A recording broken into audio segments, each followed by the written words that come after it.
샬롬 샬롬. 성경을 우리가 펴보게 되면 창세기 1장 1절이 성경의 출발점입니다. 그 두꺼운 책을 우리에게 선물로 준 하나님의 제일 첫 번째 일성이 바로 창세기 1장 1절입니다. 히브리 문학이라고 하는 것은 다른 나라 문학과 틀리게 문법과 어휘와 띄어쓰기에 상관없이 가장 중요하게 생각하는 생각과 인식을 첫 번째 문장으로 삼습니다. 또 첫 번째 문장 안에서도 가장 중요한 단어를 첫 번째 놓습니다. 그러므로 히브리어는 오른쪽에서 왼쪽으로 읽어가는데 7개 단어로 창세기 1장 1절 태초에 하나님이 천지를 창조했다라는 말씀이 우리에게 주어졌는데, 그 7개 하나님, 창조, 하늘, 땅, 그 다음에 2개의 불변사가 거기에 자리 잡고 있는데, 그중 가장 처음에 앞에 있는 단어가 태초에 한처음, 처음 마음이라고 번역되는 베레시티라는 말입니다.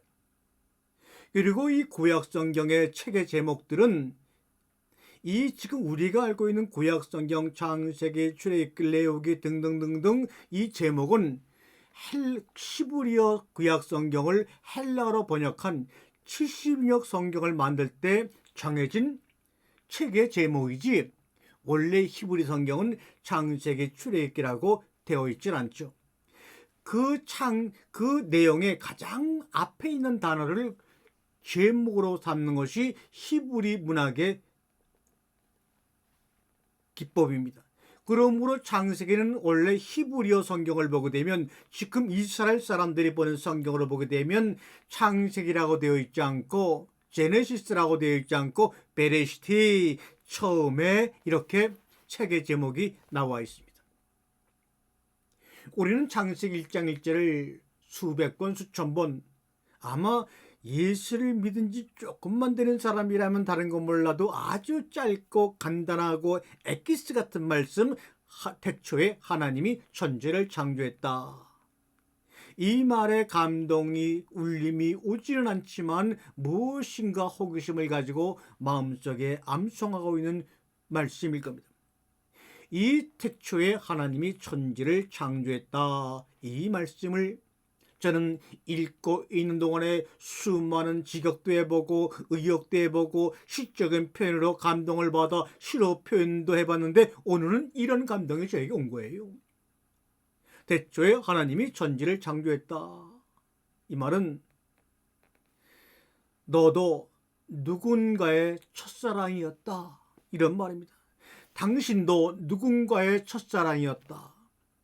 우리가 세상을 살면서 빈부귀천과 남녀노소를 불문하고 정말로 성장하는 과정 속에서 사람과 사람과의 관계 속에서 정말 내가 누군가 온전한 하나의 인간으로, 옳은 인간으로, 존재 자체로 내가 인정을 받고 살아왔다면, 진실로 허물이 없는 첫사랑의 대상이었다면, 그것을 알고 경험했다면 어떤 자리에 놓여있든지 우리의 삶은 당당할 것입니다.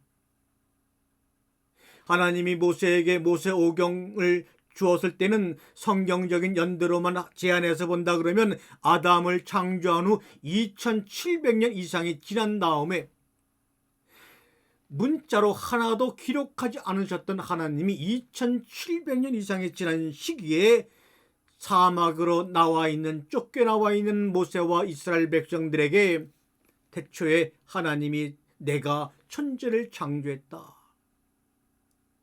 430년의 노예 생활과 700년 이상 동안 하나님과의 어떤 문자적인 언어적인 교섭이 없던 그들 가운데서, 그래서 정말 신으로부터 버림받고 자기들이 믿는 신이 약한 신이기 때문에 애굽의 신에게 400년 이상 종살이 할 수밖에 없었다고 트라우마를 가지고 있는 그들에게, 그래서 사랑을 다 포기해버리고 절망 가운데 하루하루의 삶을 죽지 못해 사는 이스라엘 백성들의 광야 가운데서 너희들은 나의 첫사랑이었다,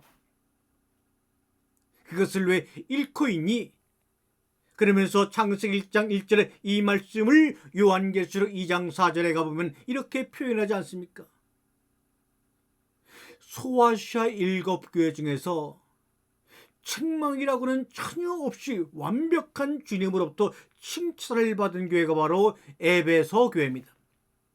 그런데 그런 에베소 교회를 향하여 내가 단 하나 책망할 것이 있는데 하면서 미안하지만 그 진실을 얘기합니다.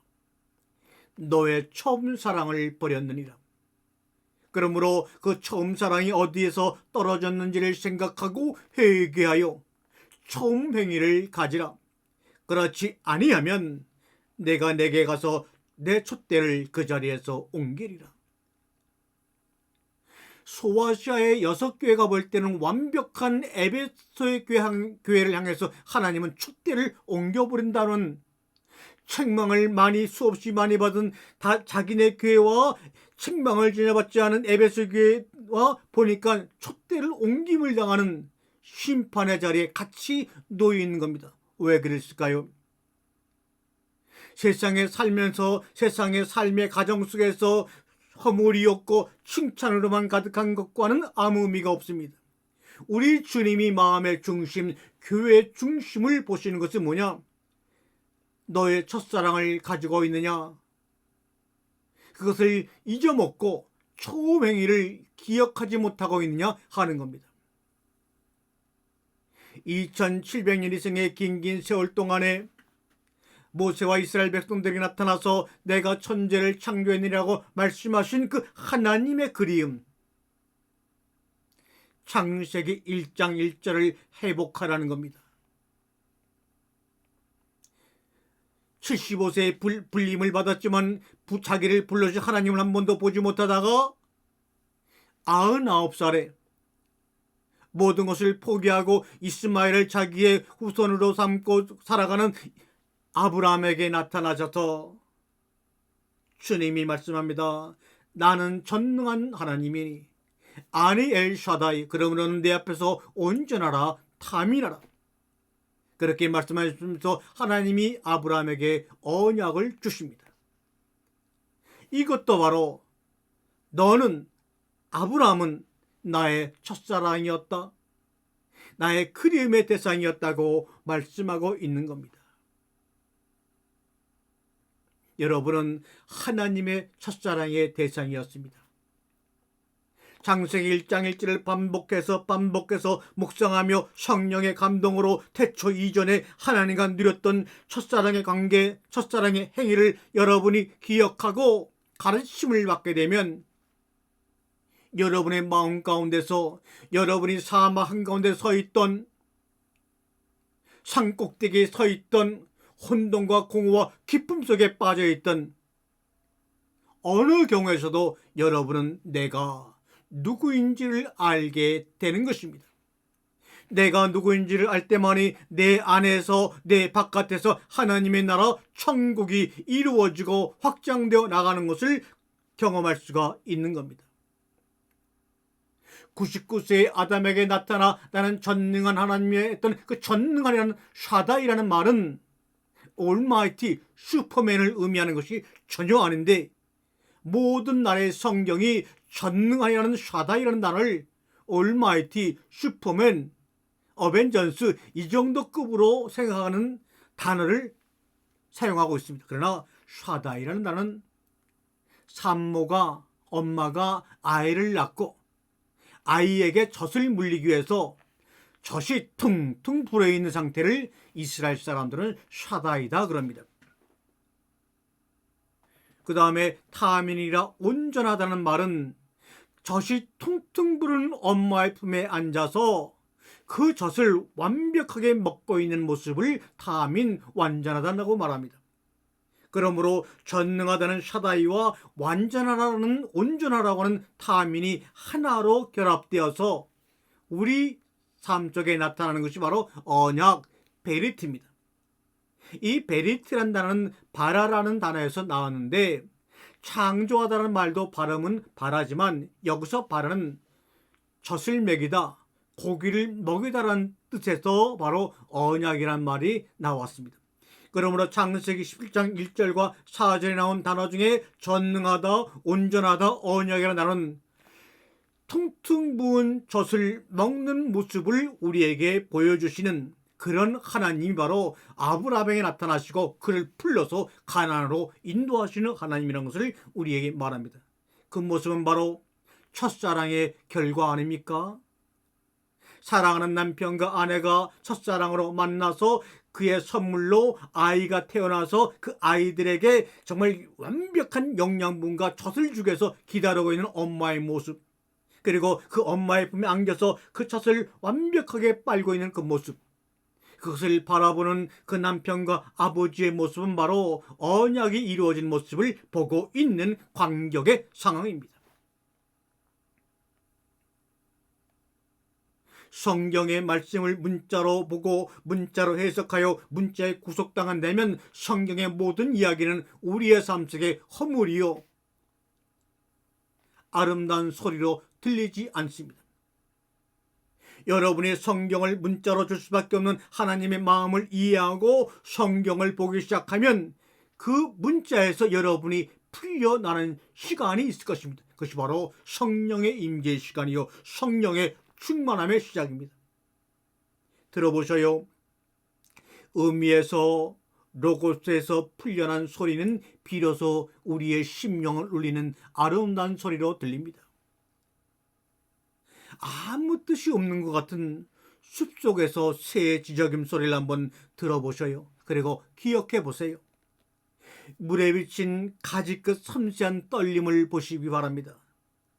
의미는, 해석은 스스로 노출하지 않습니다. 언어가 되기 전에, 문자가 되기 전에, 로고스가 되기 이전에 의미를 그대로 머물고 있는 꽃나무를 보셔요. 활짝 핀 꽃은 나름대로의 의미를 가지고 있지만 열매를 맺기 위해 지낸 꽃은 아무런 소리도 가지지 않고 그대로 바닥으로 떨어져 거름이 됩니다. 하나님이 그 수많은 말씀을 하셨습니다. 내가 하늘과 땅을 지었느니라. 아브라함아 아브라함아. 99세에 나타난 하나님은 그를 향하여 아니 엘 샤다이. 그것이 문자적으로 확실하게 눈에 들어오는 것이 아니라 태초 이전의 소리, 침묵의 배후에 펼쳐지는 끝없는 삶의 파노라마와 그 하늘로 우리에게 보여질 때 우리의 모든 육신의 감각기관은 살아서 하나님을 향하여 샬롬 샬롬 할렐루야 경배할 것입니다. 한 송이의 작은 꽃조차 동서남북 무한관계의 사방으로부터 서로서로 연결되어진 작용의 결과가 한 송이의 작은 꽃임을 아십니까? 그 꽃을 보고 라는 감탄사는 일시적인 판단에 중진해지는 무조건적인 통합 상태를 가리지 않고 계속해서 동서남북으로 사방으로 서로가 하나 되기 위한 끊임의 작용이 라는 감탄사요. 창세기 1장 31절에서 보시기에 매우 좋았더라는 메오드 토브의 환상과 환입니다. 오랫동안 우린 나와 마주선 세계에 대한 호기심과 공포의 감정을 이중적으로 품어왔습니다. 지금도 여전히 반복되고 있는 그러한 물음과 의문이 우리로 하여금 이미 나와 마주한 세계의 신비함을 노래하게 만들었는가 하면 때론 그 근원을 알 수 없이 엄습하는 그 어떤 서늘함이, 공포가 우리를 불면의 밤으로 이끌어왔다고도 할 수가 있지요. 겨울 내내 아무 일 없던 화분에서 잎이 솟아나니 찬란합니다. 흙이 감정을 참지 못하니 찬란합니다. 잎이 흙을 뚫고 나왔습니다. 아니요, 흙이 밀어내어 싹이 돋았습니다. 겨울을 지내고 봄이 되어 잎이 흙을 뚫고 나왔습니다. 그래서 잎이 흙을 뚫고 나왔네라고 하는 순간에 한쪽에서는 아니야 아니야 흙이 밀어내어 싹이 돋아난 거야. 참으로 아름답지요.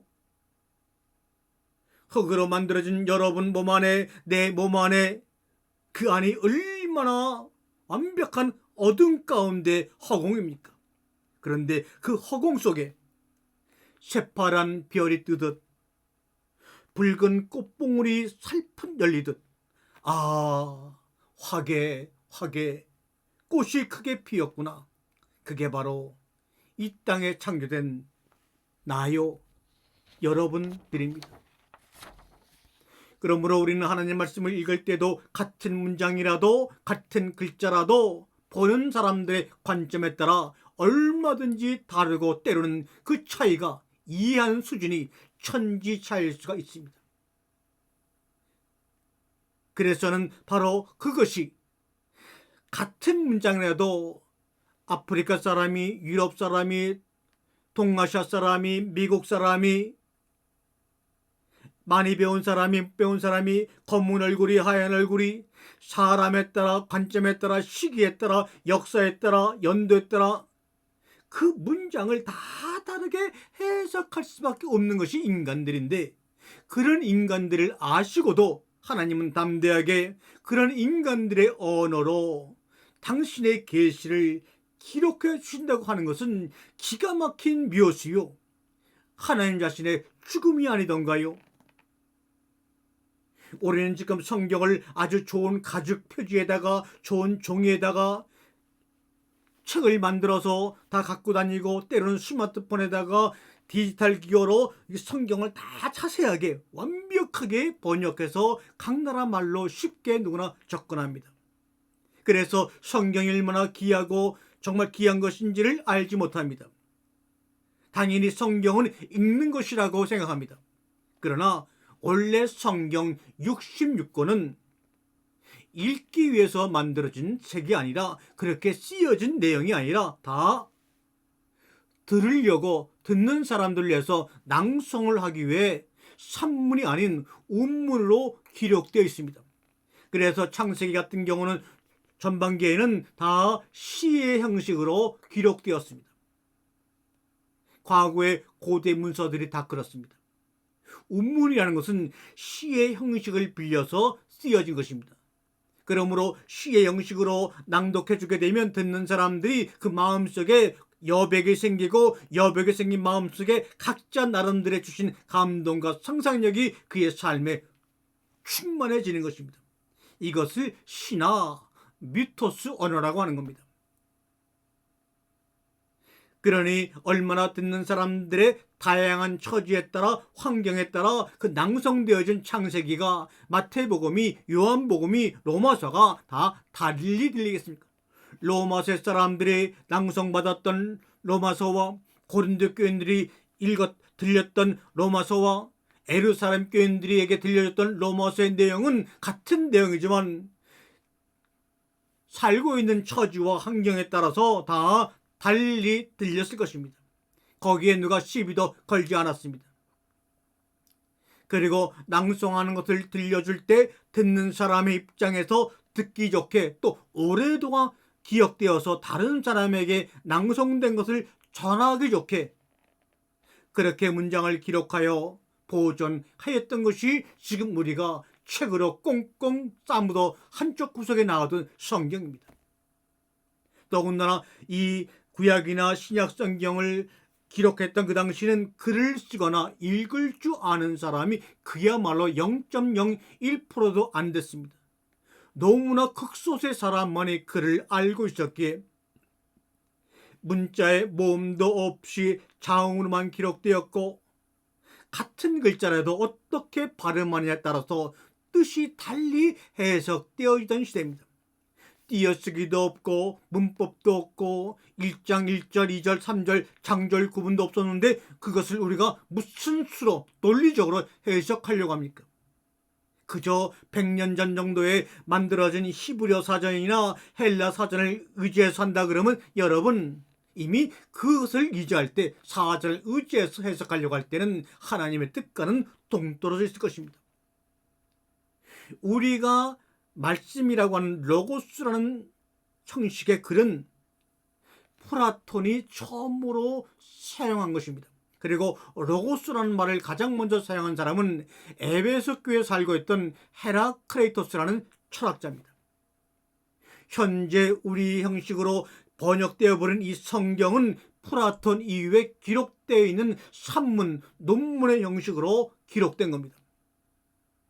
플라톤 이후에 그리스 문화가 온 세상을 지배하면서 미토스, 시의 형식으로 운문으로 기록하는 것은 천하고 배우지 못한 것들이 하는 것이고, 우리같이 철학을 알고 지식에 충만한 우리들은, 더군다나 그런 사람들은 이 하나님 말씀을 운문으로 우리가 번역하면 안 돼, 산문으로 문장체가 바뀌어 버린 겁니다.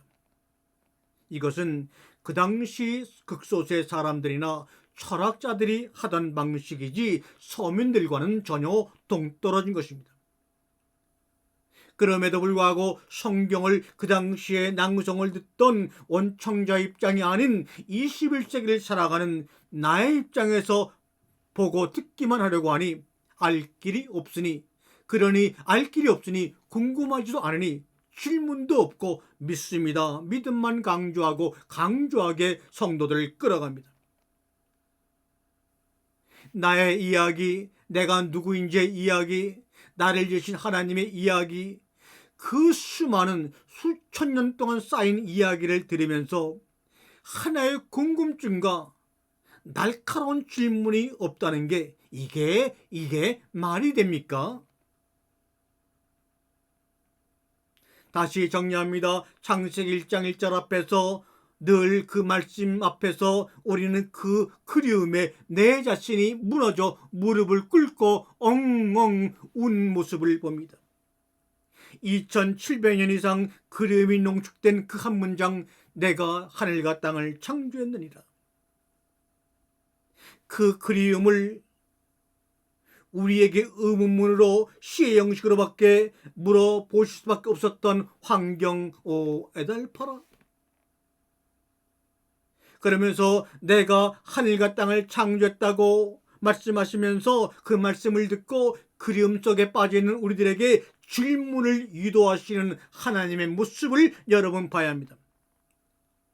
주님이 지금 말씀합니다. 제발 아가야, 얘들아, 믿지 말고 아멘하지 말고 물어다오, 질문 좀 해다오.